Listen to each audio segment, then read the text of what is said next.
Hello, good morning, good evening, good afternoon, wherever you are in the world, and welcome to the second Resetting Digital Currencies session of the World Economic Forum's Davos agenda. I'm Michael Casey. For the past year, I've been the Chief Content Officer at CoinDesk.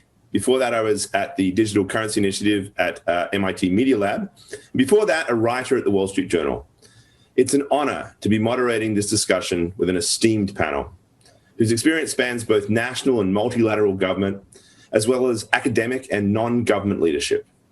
Before I introduce them, I'd like to put this conversation in what I see as the right context.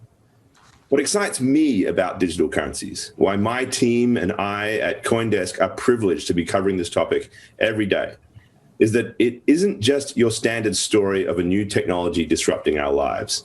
This isn't MP3 music files disrupting CDs.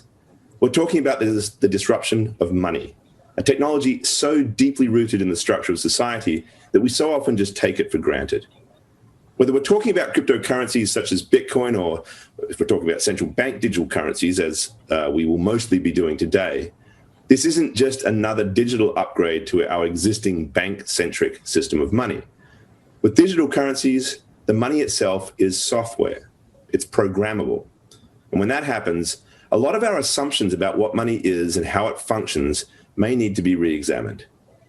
This disruption is likely to be challenging. And to add to those challenges, it is coming at a time of profound stress in the global economy, with governments racking up huge debts to cover the costs of COVID-19 relief, and central banks adding unprecedented monetary liquidity to the global financial system. It's also happening at a time of growing institutional interest in Bitcoin and other cryptocurrencies, which, whether you like it or not, are a part of the shifting monetary landscape. We'll discuss that and more today. The session starts with a 30-minute public panel discussion. It will then be followed by a more detailed conversation with forum members and partners.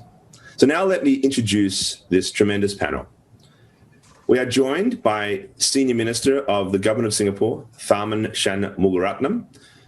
Before his important position in Singapore, which includes chairmanship of the Monetary Authority of Singapore, Senior Minister Tharman has been a very active participant in international financial governance committees at the IMF, the G20, and the UN, all in senior positions.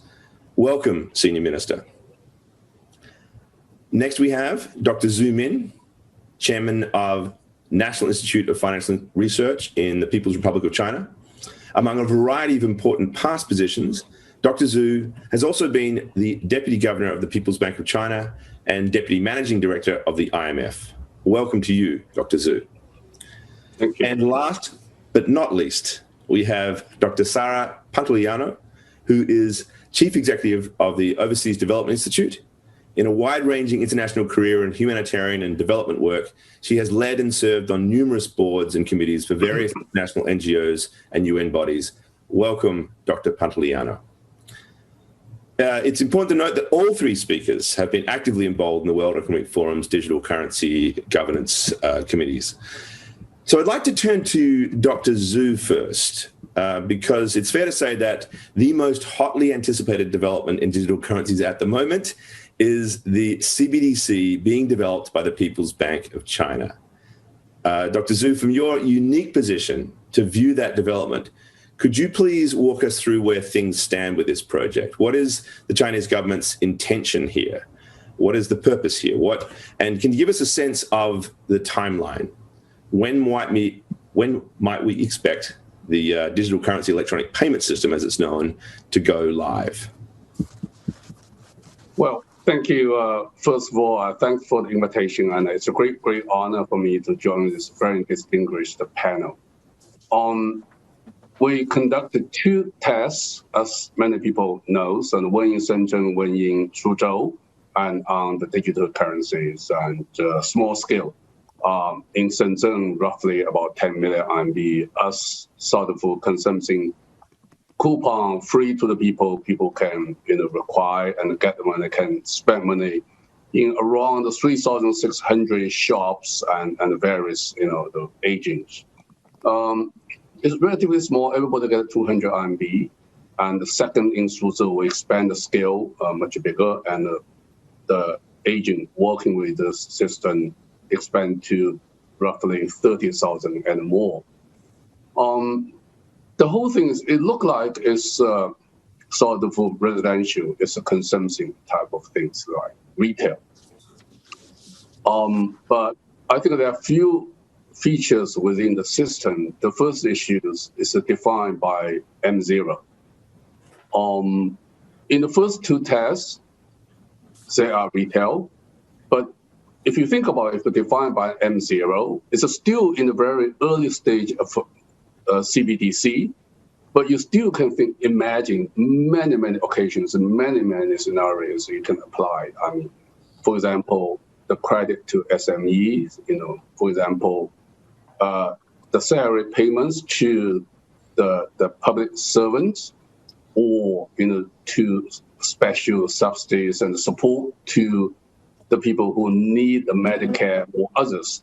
So you can imagine hundreds of different occasions you can apply to use and the CBDC to improve the efficiency, accuracy, and transparency, and improve the public policy transmission mechanisms. I think that's the key issue. M0 is a very early stage, but it's due importance of many roles. It also have a second layer structure. It is, although at the end you see as a retail, it's not, because central bank will give the digital currency to the banks. For example, in the second case, involving 4 major commercial banks in China and 1 e-commerce platforms. So those agents were on behalf of central bank, People's Bank of China, and to solicitate, to get applications, to get people to distribute this digital currency to the people. So central bank does not direct it to the retail in the sense to the customer. So it's a two-layer structure, and it makes things easy in terms of building the system, building the backward office, and also building a sort of controlling system in a clear and relatively less cost and architectures. So I think in that case, we'll continue to do more tests, expand the scope. It's not increase the size, but increase more occasions, scenarios to apply for the various usage, to test the system, sustainability, durability, accuracy, efficiency. I don't think that we have a particular, and a timeline, as Mark, you mentioned. So we just try to step to carefully to test the system, because for financial and also public service, the security, the stability is the most important thing. But I think even from a very beginning point, M0, the potential for use this central bank digital currency in the real economy is huge. Yeah, I mean, it makes perfect sense that you would take this gradually and see how it goes, because the impact, as you say, could be huge, and so we need to be patient. But the world is going to be watching with bated breath to see how it rolls out.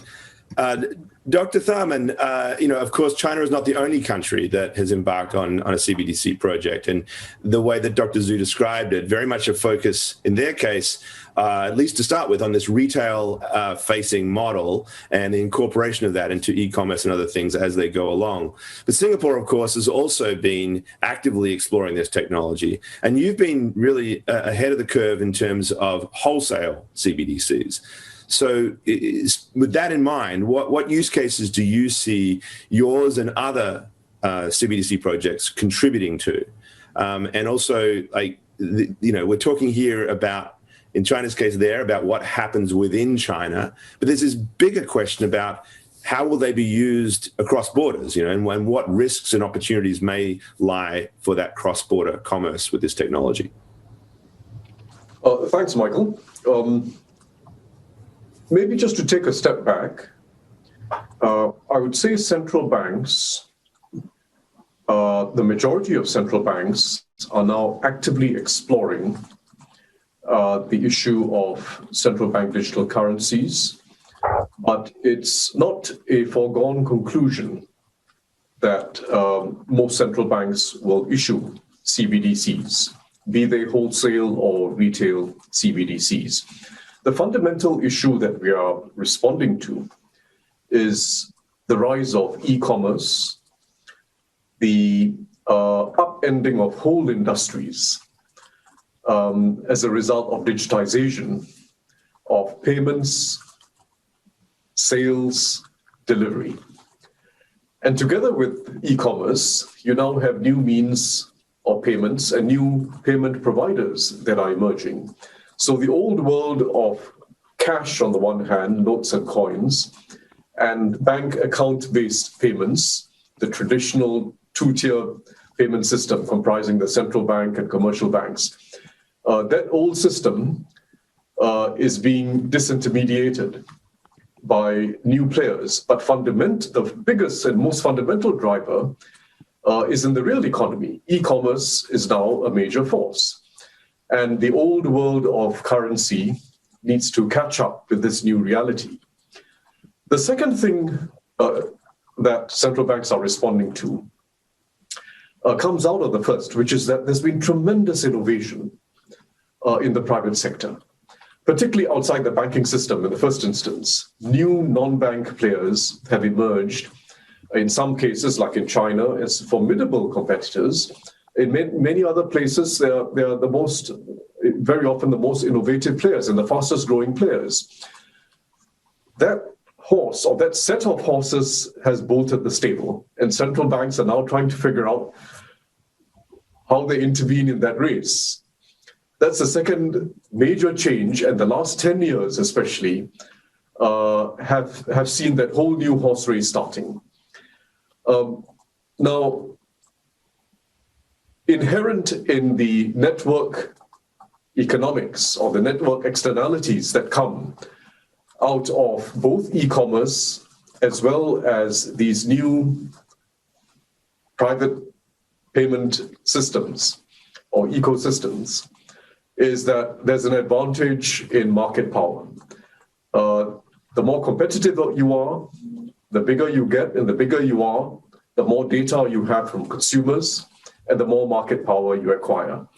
So there are serious issues to do with emerging monopolies, not yet present globally, I would say, but that's where it'll come to. And of course, China is a very good example.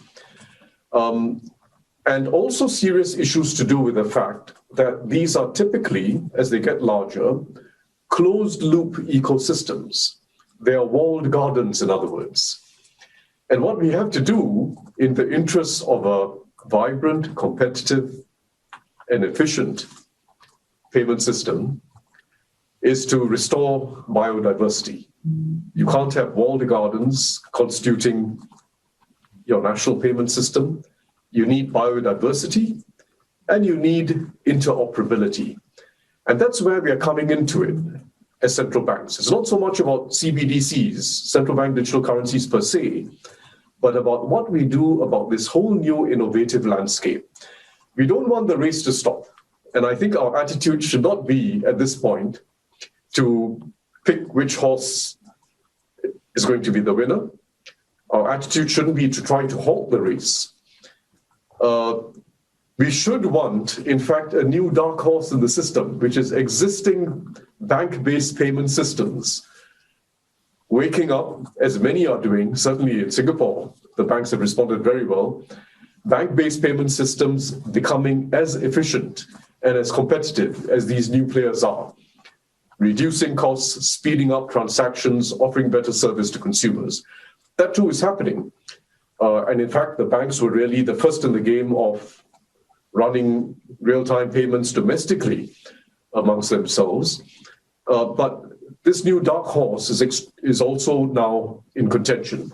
And our aim, I think, as central banks and as financial policymakers should be to not close our options at this stage, stay open-minded, and we should not try to crowd out entirely the private sector players, those private sector digital wallets, tokens, or stable coins.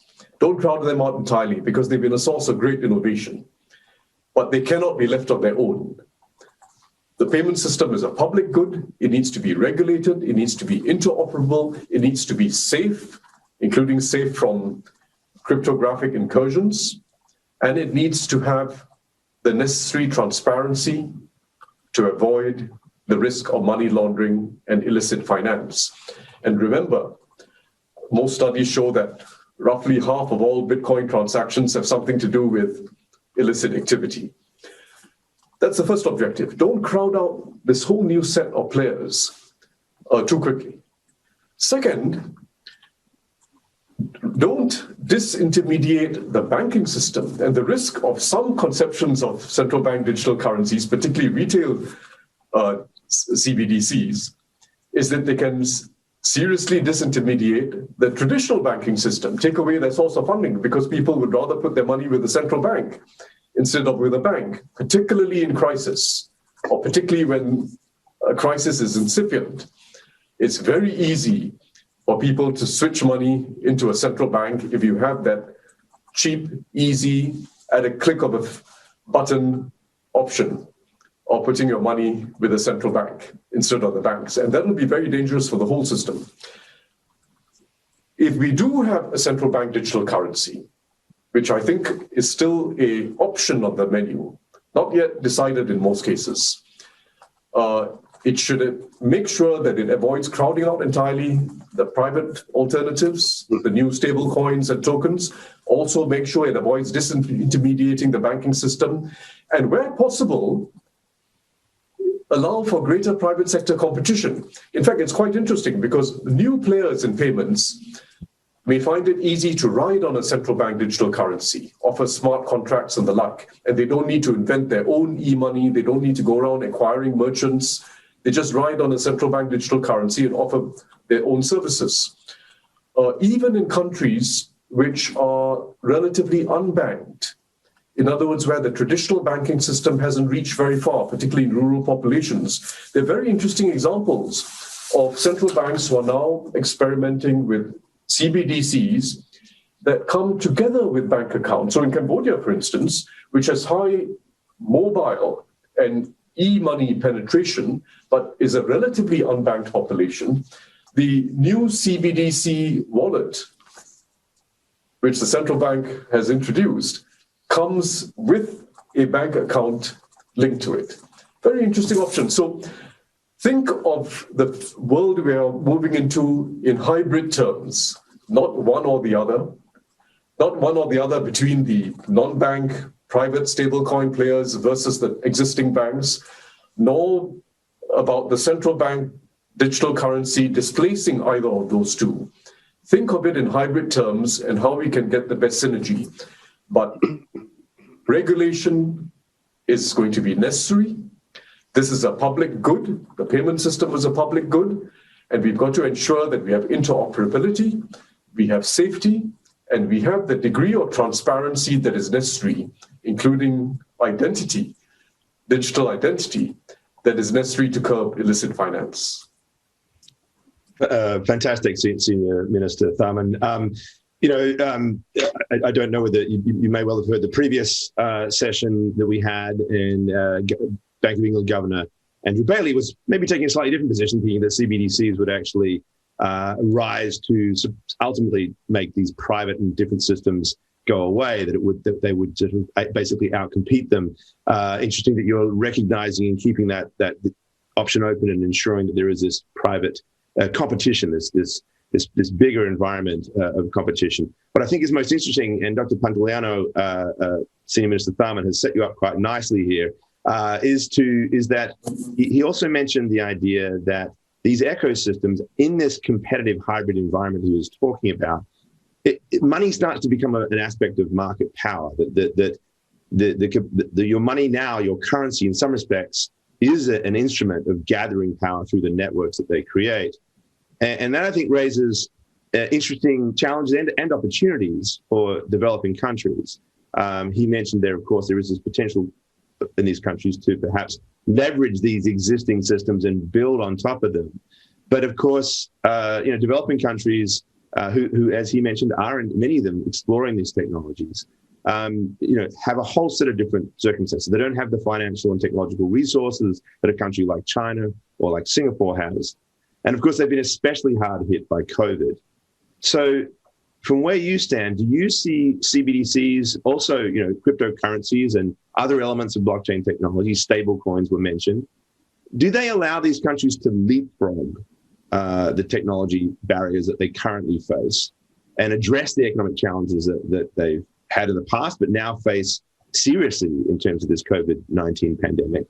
Or does that competitive challenge that Senior Minister Farmer was referring to exacerbate the financial challenges that these countries face? Thanks, Michael. So let me explain why the system we have now doesn't quite work and why we really need to leverage that competitive environment, trying to find ways to make it work for people. The current fiat system doesn't allow everyone to acquire a bank account.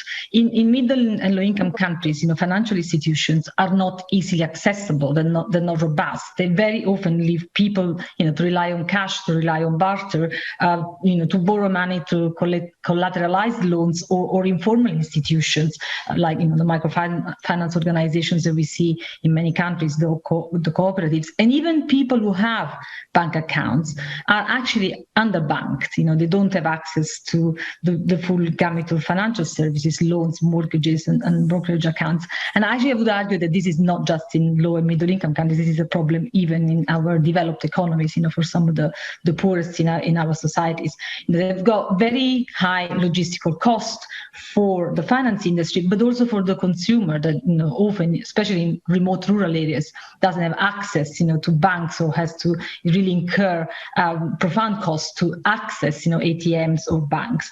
And so the digital payment system can help reduce these logistical costs, can help remove the dangers of holding cash, can help reduce the gender pay gap in financial access, which actually remains deeply persistent in low-income countries at about 9%. And we have positive stories from the Philippines where women's digital financial access actually is greater than the men's. In Bangladesh, where women garment workers are using digital access to receive wages more safely and conveniently.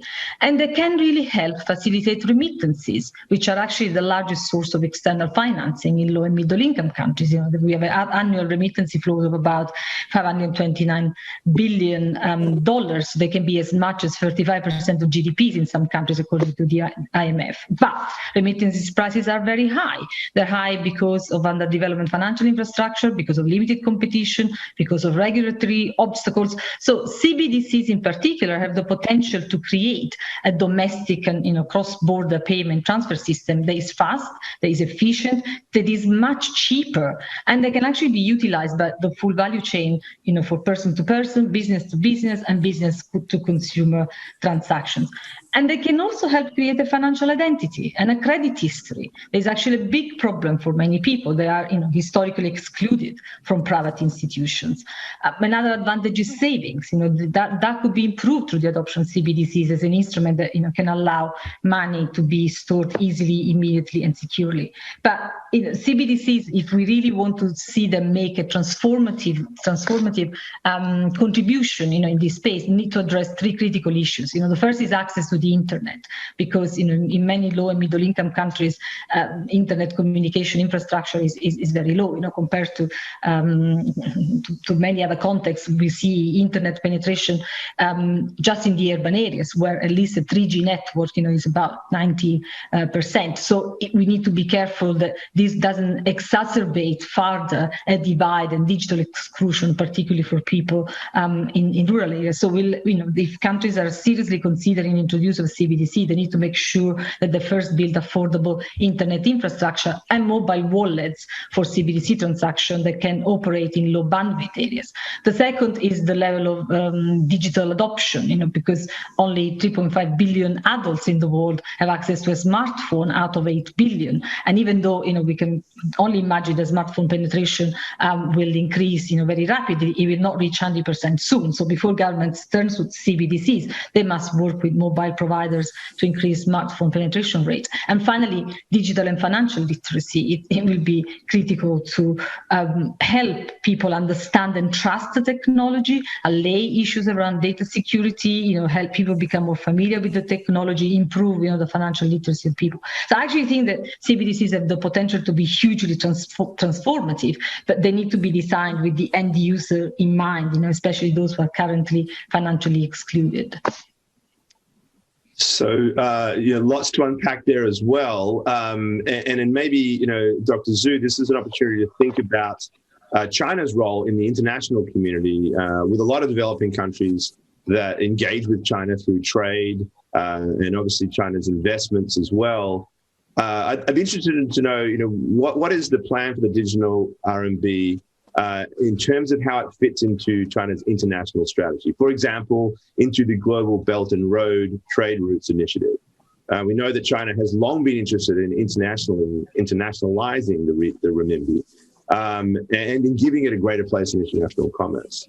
So does a digital version give China a bigger opportunity to compete with the US for that role? And if so, how? The first issue is I don't think there's a plan. The second is I don't think we're thought of an instrument to compete with the dollar. And the currency competition is a very vague and clear concept, both in economic theory and also in practice. So I don't think the digital currency will move into that direction. However, the digital currency can and will move across the board, which is very much lead and driven by market, with trade flows, with payments, and with all the cash flow, capital flows, and with currency exchange. So all those things will go, but it's really much depends on the market, and also I think it depends on the countries, the authorities' agreements, the government's agreements. And some might say here, if Singapore willing, to have the Chinese digital currency move into Singapore, and China willing to accept the Singapore digital currency, maybe two countries can sign a deal, so work on those things. But respect the integrity of the country, I think this is also very important. But in the business, the market will drive the digital currency move into the different area. I think that's the seeds we will see and will happen. So if you don't mind, a little follow-up question here. Senior Minister Tharman was talking about interoperability, and you there were alluding to it as well, the potential for agreements across borders for these currencies to be able to exchange with, as you said, respect for the integrity of the system.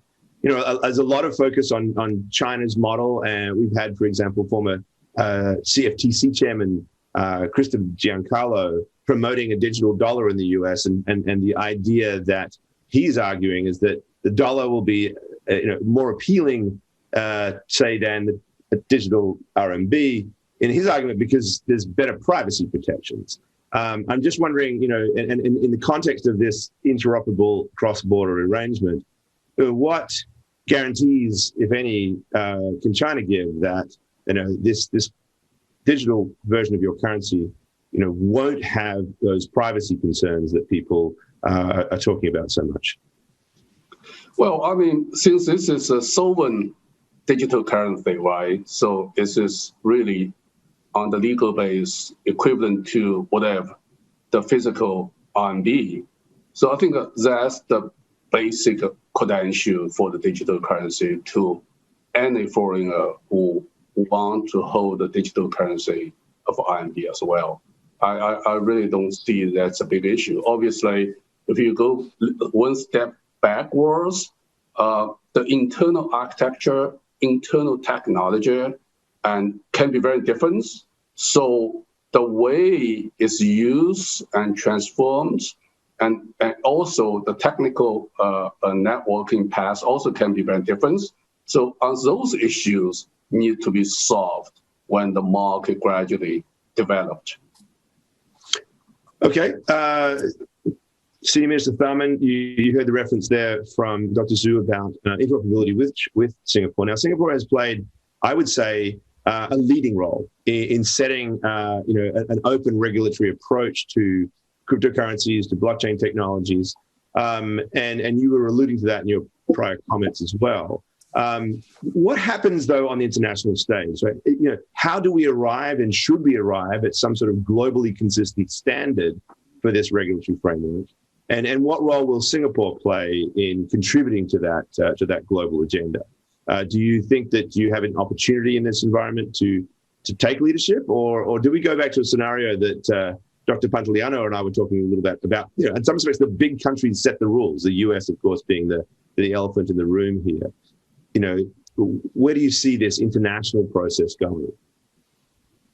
Well, I think actually payment systems are a very interesting example of how I wouldn't say multilateralism, but a broad set of international players are now actively collaborating with each other. International regulators and central banks are actively collaborating with each other. And the roadmap we all want to be on as we explore this rapidly changing landscape, or as we traverse this rapidly changing landscape. The FSB, working together with the G20, has been in the lead, and Singapore has been a very active member of these working groups. So I would say, if I compare it with some other aspects of international affairs, this area is actually working fairly well.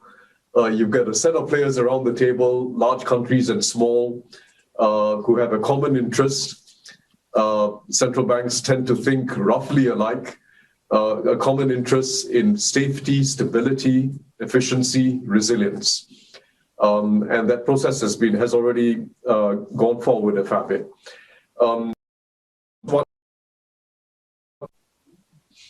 One issue that really haven't resolved or gone far, it doesn't even study, is the whole issue of integrity of different international systems, or what the economists would call monetary sovereignty. In the traditional world, we already had a problem.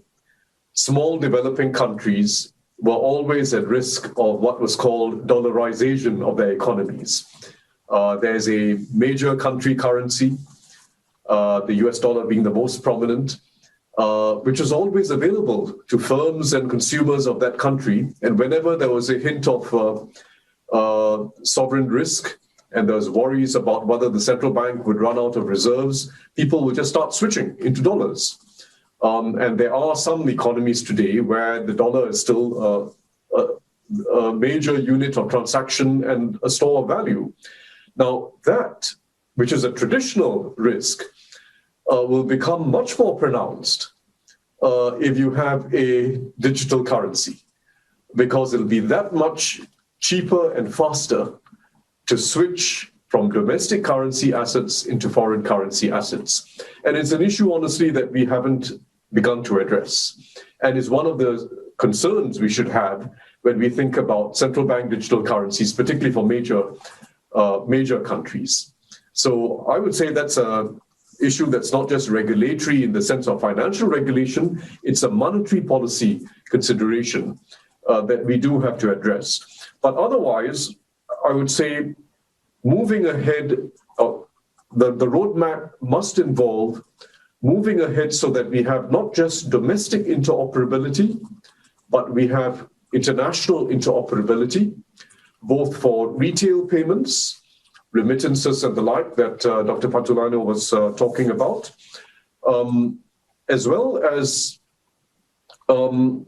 addressing the whole issue of identity. In other words, everyone would love anonymous transactions, but we know what happens with anonymous transactions.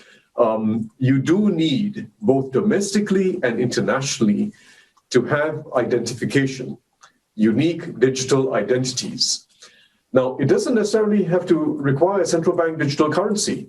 And I'm sort of coming on top of what Dr. Pantulano was saying. You can have publicly provided digital identities like the Indians have had through the Aadhaar system, combined with open API systems. And you can have interoperability and financial inclusion. So it doesn't necessarily come with the central bank digital currency, which is the train on top of the rails. You can actually have private trains running on top of a publicly provided rail. But internationally, that too will remain important. Agreeing amongst regulators on the principles and requirements to ensure that you don't have anonymity and that you do have traceability of transactions in a world where, let's face it, illicit activity will remain a fact of life for a long time to come. Safety is a whole big issue in the face of cyber risks. It's a huge issue. And one of the reasons why I myself favor this biodiversity and favor not having one big dominant central bank digital currency solution, even within our own countries, let alone internationally, is that you don't want the whole system blowing up at once. It's a rapidly changing field. Those who are involved in cryptographic crimes have a lot of talent and innovative capabilities. It's a constantly moving field. And you do not want the whole system blowing up at once.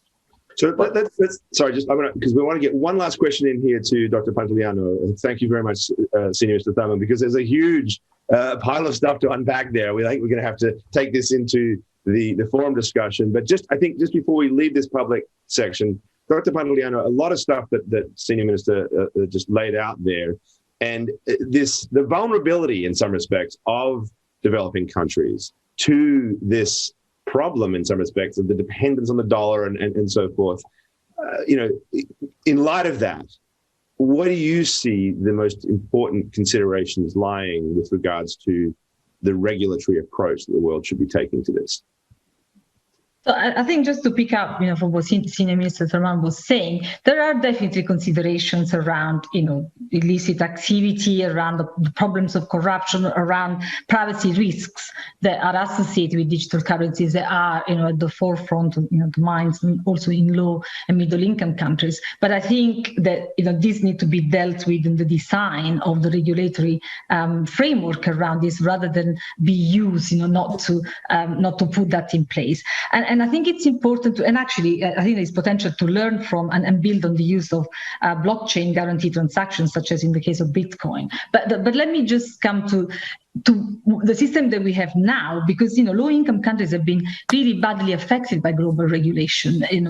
If you look at the regulation concerning fiat currencies, the international standards in banking regulations are often too complex, too difficult, too expensive to enact in these environments. They're unsuitable, for low-income countries. So, things like know your client regulations that require formal ID, identification of residencies, is actually ended up excluding people from financial access. Other types of regulations around, the counter-terror measures, counter-terror legislation, particularly in the US, has ended up seeing US banks closing correspondent banking relationships. And so, as a result, we've seen entire countries in the Sahel, in Western Africa, entire economies really seeing, restricted banking services for international trade. So we need to have a balance between, adopting regulations of digital currencies in the way that we're thinking about, in more advanced economies, and tailoring regulations, in low and middle income countries in terms of what is practical to implement.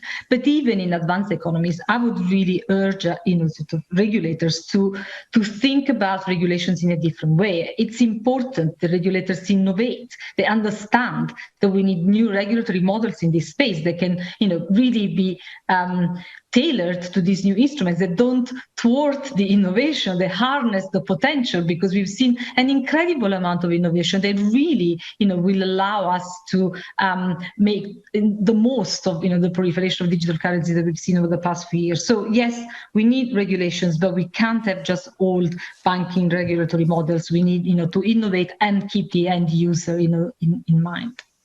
Okay, on that note, an interesting one to end on here, the idea of innovation around regulation itself.